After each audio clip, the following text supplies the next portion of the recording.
my friends, and welcome back to another episode of the Pursuit of Cabin Living series by 4Expedition. I'm Scott Luthold. Well, we're heading into mid-April, and we've been working a lot on the cabin, trying to get things ready for the wedding. As most of you know, we're getting married on June 18th right here on this deck in front of this cabin. We have had a bit of a wrench in the plans. There's a big wildfire. The largest wildfire in the United States is burning just south of us by about 25 miles.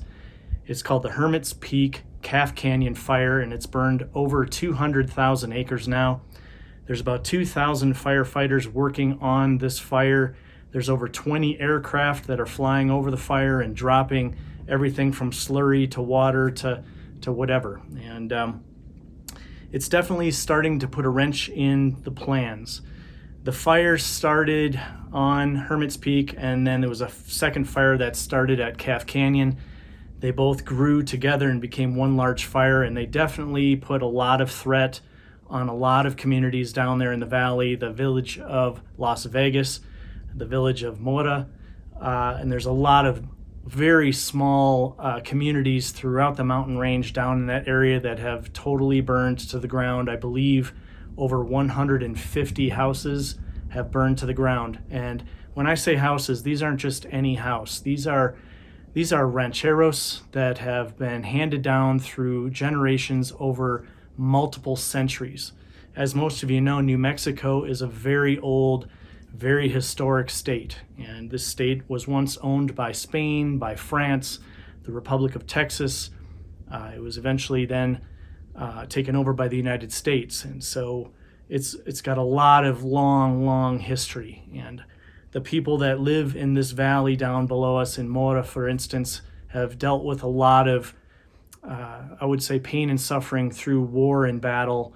And these people are very, very strong people, and they have a long legacy, and it's a very, very difficult and sad situation.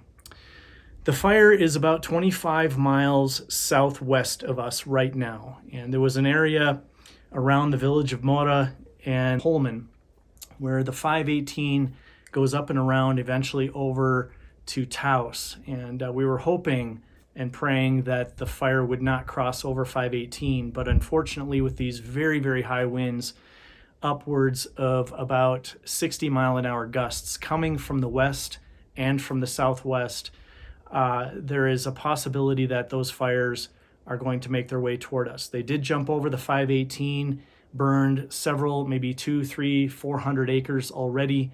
And from what I understand, the embers are being picked up by this high wind and being carried upwards of 2 miles confirmed ahead of the fire. This is what causes the fire to move so quickly, sometimes as fast as upwards of, I think, something like 7 miles a day it can move. And it's a daunting situation. We live in just such an extraordinary, beautiful area. We're at about 8,800 feet in elevation right here at the cabin. Mora is, I would say, about 1,000 or 1,500 feet in elevation lower than we are. Fire likes to climb uphill, and so there is an expectation that with the winds blowing toward us and toward the mountains that we're in, and with the fact that fire likes to climb uphill and the wind likes to push the fires, there is a possibility that it could make it to us, and that's why they put us in ready status. Heather and I spent yesterday basically weed whacking and cutting branches and making a fire break around our property. I took my motorcycle over to my other storage unit and some other things, and we're starting to work on getting things prepared for a possible evacuation. And from what I understand, a good buddy of ours that lives down in Holman, Heather ran into them in town yesterday, and they told her that they've been told that there's a possibility that they might not be able to return to their home. They've been evacuated until maybe July. That is just unbelievable to me. It's just incredible. If the fire makes its way up here, our neighborhood is relatively safe. It's an island in the middle of a big open grassland surrounding it, pastures and things like that. It's just an incredible, beautiful region up here. I feel I feel so blessed to be here and to be able to experience such an extraordinary place that feels to me oftentimes like it could be a national park. And so, we have our wedding coming up. If we end up getting evacuated, I don't know when we will be able to return. That is a concern for us, but we're trying to remain positive and stay focused on getting this cabin done. And that's all we can do. We just have to assume that everything is going to be okay, our land's going to be okay, and we will not have to evacuate, and therefore we need to keep pushing forward toward getting this cabin done for our wedding, and that's what we're doing. Anyhow, I've in spite of the fact that there's this possible evacuation and all of that going on, I have put together a really nice video for you showing some things that we've done to the cabin, as well as a nice little trip that we took in our side-by-side up into the mountains. I really hope you enjoy this episode, so sit back and enjoy the ride.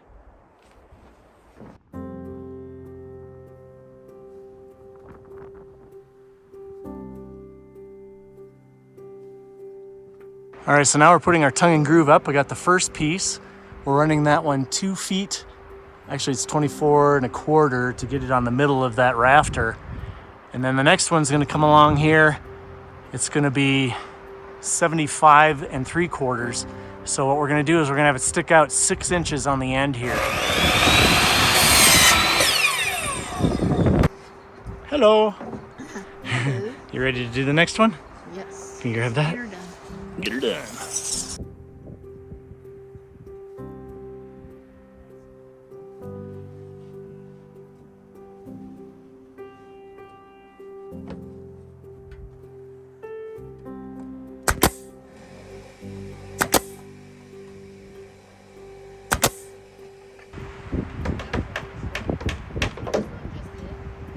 All right, well, my friends, it is like 7 o'clock at night. We have been busting our butt on this tongue and groove roof all day. So we got the tongue and groove all down, and then we have this leftover titanium roofing material. It's an underlayment. It's a really awesome underlayment that we had when we did the addition back over there. And so we put that on here. It was not that easy of a job, but we thought it was going to be a simple job. It turned out to be a little bit more difficult than we expected, but it is now done. The only thing left to do is to put the rusted corrugated up here, and hopefully we'll get that done early next week. How you doing? I'm freezing. Are you freezing? You know, like when you have frostbite? Yeah. And every time you get it, it gets worse and worse? Yeah. I think I gotta cut my toes off now. You know, there's very little that I like about roofing. I will say this though. When you're up on the roof, other than your knees hurting and everything else hurting and it being a precarious place, you get to watch these beautiful sunrises and sunsets. We got the sun setting here in the west. It's been a little bit daunting around here lately. We've had people stop by and say, hey, we might have to evacuate. And then all of a sudden we find out, oh no, everything's fine. The winds are going the right direction to keep the fires away from here. And then somebody will come by and say, oh, no, it looks like the winds are going to be changing directions. You know, it's just, it's a little bit frustrating, and it causes a little bit of anxiety considering how much time and effort we put into this place.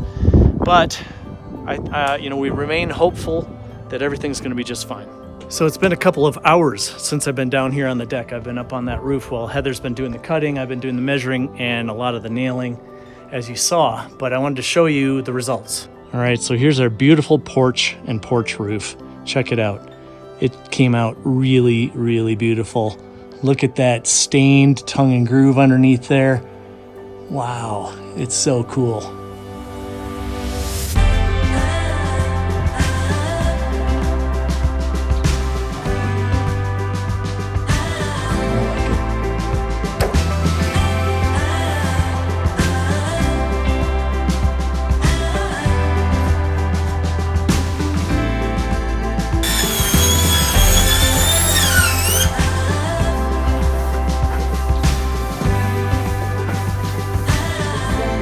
Oh, there it is. Oh, it's got good memories. Well, just for shits and grins, we're gonna pour last year's potion, poison potion, on one of our new ones over here as a tester. This is our sampler. As you can see, Heather already put the vinegar on there, and you can see that it etched it. So I'm just gonna pour it on. Just a little in case it works, because then we can use it still. Oh, I guess it still works, huh? Oh yeah, it's still in good shape. I mean, look how quickly that started to rust. Look at that. Awesome. I'm just gonna pour this in here. Okay. Good skills, honey. Second grade skills. Great skills. Because you can't use chemicals in kindergarten. That's right, you can't use chemicals in kindergarten. Well, Well, depends if you're homeschooled or not. And who your parents are. So one thing I have to tell y'all, ladies probably, is don't wear these types of shoes when you're doing this, because this is just raw steel and it could cut you. Oh yeah, that's So- right. Especially when it starts to rust too. Yeah. Could turn we don't into need a whole tetanus thing. shot. So anyway, wrong footwear to wear. Don't judge. I like your pants. They're my boyfriend's pants. Your boyfriend's dirty work pants? Yeah, Nice. I love them. So last time we did this, honey, I know we spray it with the vinegar to etch it, but then what do we do? Well, I know we used hydrogen peroxide and salt. Salt. And I think we added some vinegar again, but I don't remember exactly. Maybe we need to watch a YouTube video. let's watch a YouTube video to see if we can remember or Let's. remind us how to do it.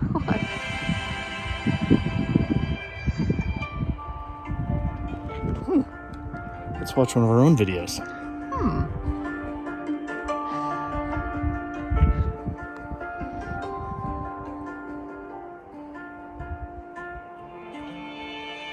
There it is.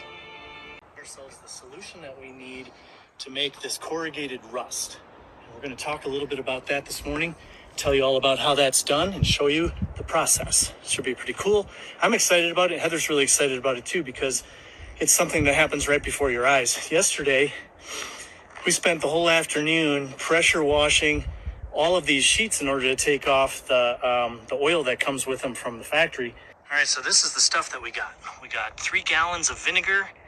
We got as much hydrogen peroxide as we could find in town. We got some iodized salt, and we got 2 types of sprayers. We got a 1 gallon sprayer, and we got a handheld sprayer. We're gonna talk a little bit about what the mixture is and why. 4, 3, 6, 4, 8. 5, Oh, I thought these were... 6, okay. All right, 7, whatever you say. 8. Pour that in here. Throw some over your shoulder. Yeah. So now what? One of these Do I stir it? per 2 ounces of peroxide, and we have 16 ounces of peroxide in there, right? Or vinegar, I mean. Wait, camera. I don't know. Pour it in. Boom! But then shake the end of it so it's all in there. Add more peroxide or something, or vinegar or something. A little more vinegar. Yeah. Shake it, stir it. Great. Okay. There we go. All right, we're gonna shake, rattle, and roll. Oh God.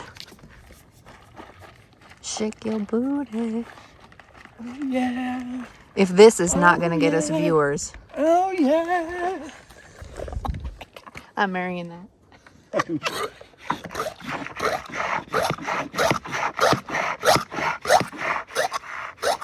Is it actually getting pressure though? This Yeah, time? it's building up. Nice. That's your arm workout today, babe. It's a family show. It's a family show. Okay. Thank you. Let me show.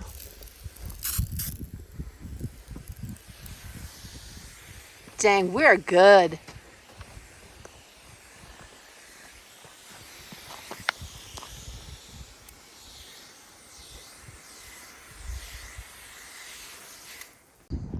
So leftover mixture mixed a little bit stronger.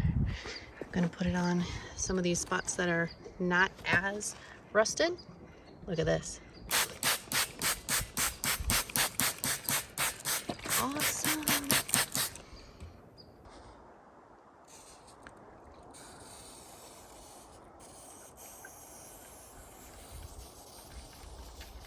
All right, we're on to our second coat here. We went into town, we got some more of the supplies we needed. We got more vinegar. I guess all we really needed was vinegar, right? And salt. Oh, and salt. We were out of salt. But as you can see here, when you put this second coat on, it really starts to rust quickly. Gets real thick. Can you smell that? Yep, smells like Easter.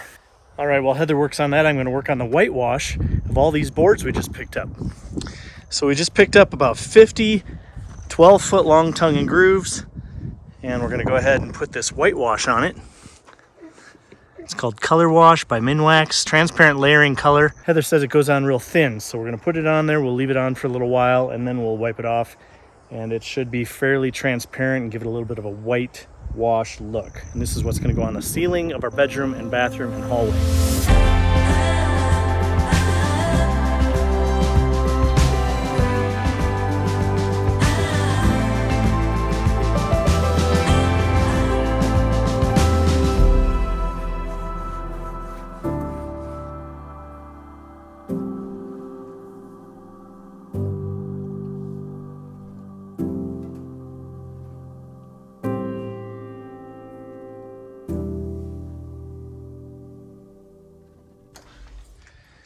All right. Well, as you can see here, we got all of the whitewash done on all of the boards. Heather finished up on these over here earlier this morning. I did a couple of them. And if you look over here, we've got all of our rusted corrugated ready to go. So we're going to go ahead and put that in while the rest of these whitewash boards dry. All right, so there's one thing you learn when you're doing this kind of work, that there's a side of things that everybody sees often, and there's a side of things that people don't see very often. And you always want to start on the side that people don't really see very often, so that you can make all of your mistakes on that side. And as you come around to the side that everyone sees, everything looks perfect by the time you get over that side, because you know what you're doing. So that's what we've done in many, many cases on this project.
Well, my friends, sometimes we like to show you what we're doing, and other times we just like to get the job done. And as we told you before, neither one of us like roofing. In fact, we like it even less now that we've done it a second time.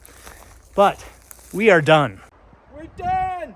Woo! Woo! We finished it. We have gotten this project done.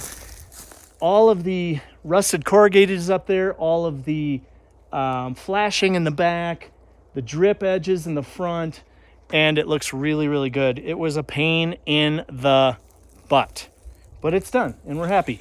This entire porch is now done. You can see here, it's a really bright rust compared to what's back there. Well, first of all, there's no sun shining on that roof back there, and there's still sunshine shining on this roof here.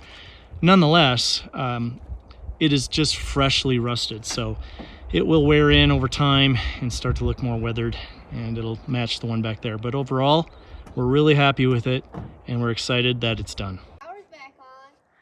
Power came back on? Yep. It's like playing Jenga.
All right, well, we got both sides of the bedroom ceiling done. Boy, does that look great.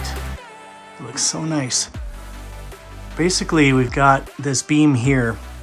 It's actually 2 boards that was a part of our original construction. We're going to cover over those with either rough sawn, or we're gonna get a faux foam beam that looks like wood. And that'll cover over this whole beam and make it look really nice when it's done. All right, so we got all the tongue and groove on the ceiling, and because we wanted to just have no seams in the bedroom, we ended up allowing these sheets of tongue and groove to be the full length, which means that if you look up on the ceiling here, we have 1 seam going all the way across, which does not look very good. Wah, wah. So you see this here? This beam is a part of the old front porch, and these are old, from what I've been told, these are old telephone pole beams. They go crossways like this. They're much longer than this. We cut this one down, but this is what they use for telephone poles. So what we've done is we've taken a measurement here. We ended up figuring out that was 20 degrees, and this was 55 degrees up here. So we had to figure out how to do that. And once we figured that out, we've decided we want to try and see how this looks. Now, this is just a sample piece. We're going to put it up here and just see what we think. Actually, Heather's going to see what she thinks.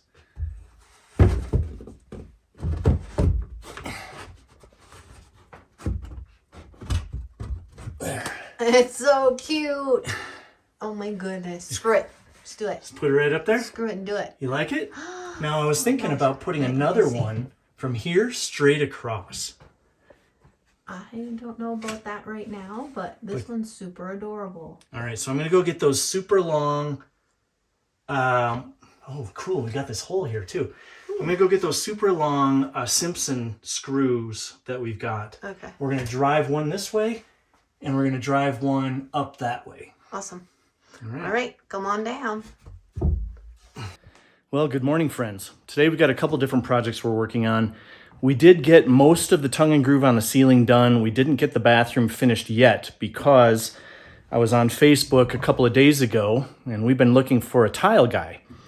And, you know, New Mexico is an interesting place. The work ethic here is a little bit different than the work ethic in other places I've lived. And, you know, being in a small town up here as well, there's not a lot of people to do the kinds of things you need done. So there might only be, you know, 1 or 2 or maybe 3 tile subcontractors. And getting one out here is really difficult. You talk to people on the phone, they say, oh, yeah, I'll be out there tomorrow. And then they never show up and never call back. Well, fortunately for me, I was on Facebook the other day and I met a really great new guy in town named Michael Wolf. And Michael Wolf comes from northern Wisconsin originally. And then most recently he came from Minnesota. And as expected, he's got a Midwestern work ethic. And so I reached out to him when he posted on Facebook that he was new in town and he did excellent tile work. And so he came out really the same day. And by the way, he lives in a much further distance away from here than I would think most people would want to travel in order to be able to do subcontract work. He lives in Cuesta, New Mexico, and we live, of course, up near Angel Fire, and that's probably about an hour drive. And he came up here same day, assessed the project, gave me a quote same day, came out the next morning, and started the work. And today will be his second day here, and he's going to be essentially finishing up. And so I tell you, that is definitely not the mañana attitude that you generally get here in New Mexico.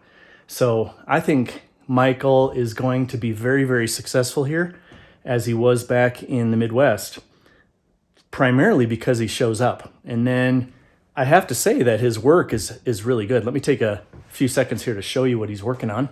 He put down the hardy backer here. Our floor in the main cabin is a little bit higher than the finished floor with the tile is going to be over here. So he did a nice sloping job here. And as you know, we picked out this nice little 1-inch hexagon tile. And he's been working on laying this here. The grout's not in yet, but he's doing a really good job, and I'm really happy with it. And once he's done here, I'm sure I'm sure it'll look fantastic.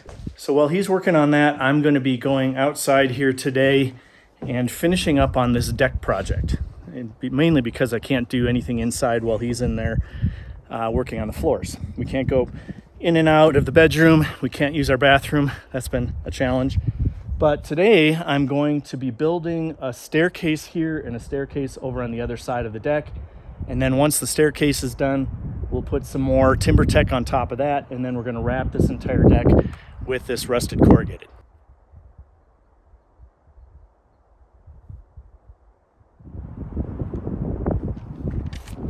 So I've never done this kind of thing before. I've never built the steps, so this will be the first time, but I get the idea. It's just going to take some measuring and certain figuring out of the angles. Once you figure out the angles and you figure out what your distance is, there is a certain code for the size of the steps. So a certain number of inches, as it slopes down. But we're going to do this probably about 10 feet wide, and it'll be a nice wide staircase. And that way when Heather walks up these steps to get married to me next month, it'll be a perfect little staircase for her to get up.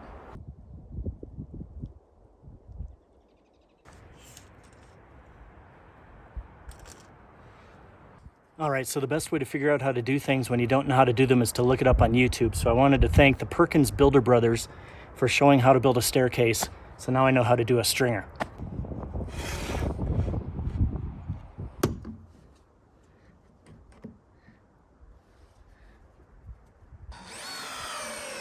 All right, well, it's late in the day. It's around 6:20 p.m. I got a lot done today. I didn't really do much filming because I was learning how to do this by watching YouTube videos. But I got all these stringers done. There's 5 stringers.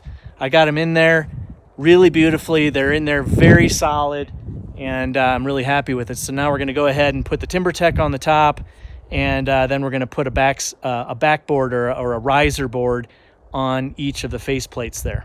As you can see, we used treated lumber for this entire thing. I even have some feet underneath each one of these stringers, and that's also treated wood. And so it's in there really, really solid. So do you think this is going to make a decent steps for you to go up when we get married? I don't need any steps, baby. I would have jumped up there just to marry you. Jump right into my arms? Heck yeah.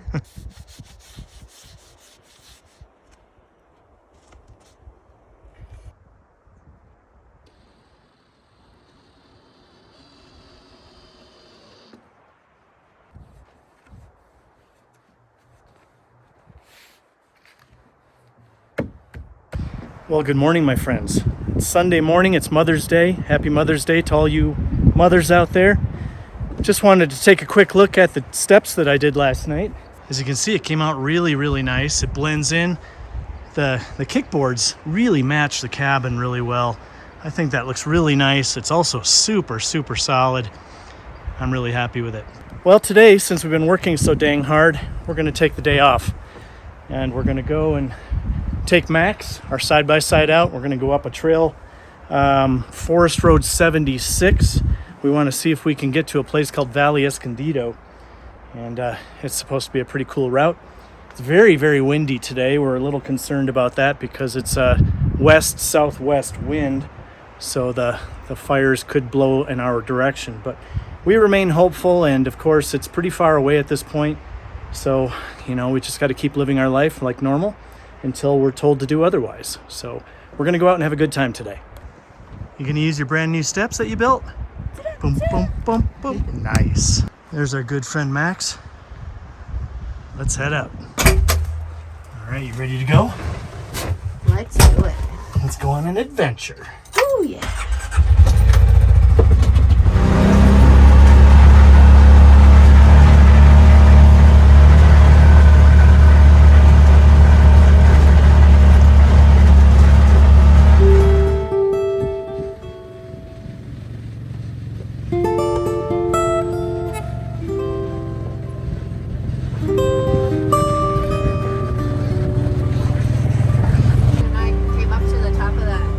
It sure does.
164, trail 121, 4 miles, 3 miles.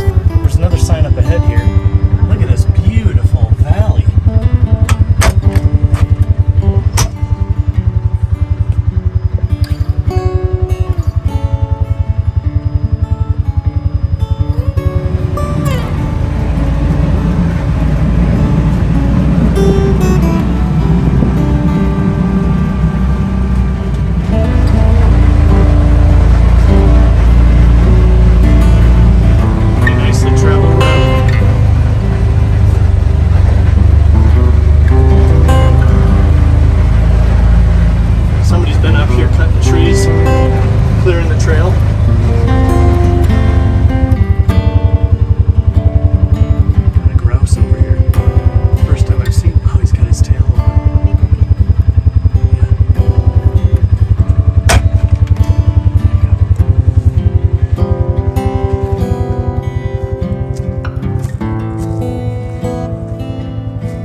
Oh my goodness.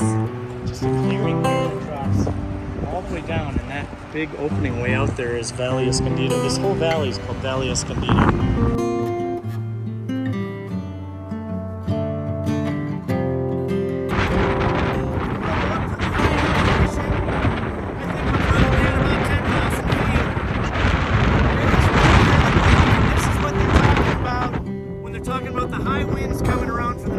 Days causing potential for our forest fire down in the valley to come up our way. It is a strong wind. This is probably 60-mile-an-hour winds. All right, well, we're almost to our destination, and we got this guy. This has got to be pretty fresh because there have been other trees down on this trail that have chainsawed. People have chainsawed, but this must be a pretty fresh fall. Cuts across the road. Does not look like there's a road around it, and I wish, and I don't, have a chainsaw. Wedding present. Just blaze our own trail here. Nothing was damaged. We did not kill anything on our way. We just put deadfall down.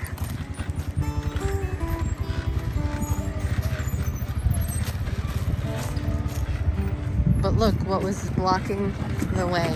Like crazy. Crazy. All right. Back in business.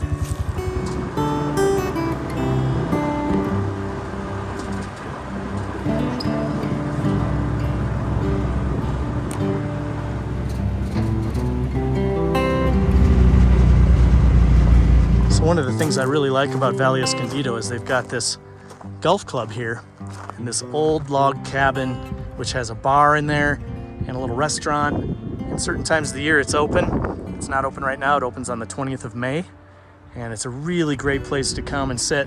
Friday nights they have karaoke at times, and it's just a really nice place to come and have a beer. This is going to be definitely a destination over the summer that we're going to take in the side-by-side to come over here for lunch. What an extraordinary place we live. This is Valle Escondido, and they've got a beautiful little village here with the golf club. They've got this private lake, which I'm not going to access because it says it's private property. So I'm up here at the road, but it is absolutely beautiful, and there are cabins behind me that overlook this pond and that beautiful mountain out there.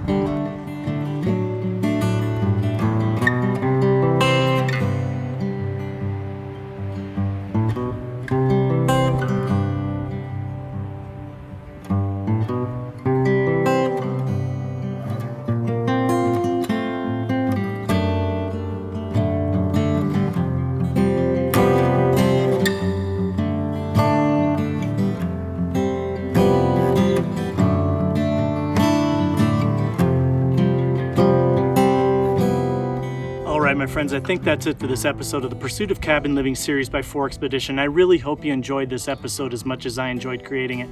If you haven't become a subscriber to my channel, I encourage you to hit that subscribe button. Of course, be sure to hit that notification bell to be notified when videos go live. And if you consider yourself to be an adventurer and you're looking for an adventure community, consider joining me at Team 4X by going to 4expedition.com/join to learn more. Until the next time, take care.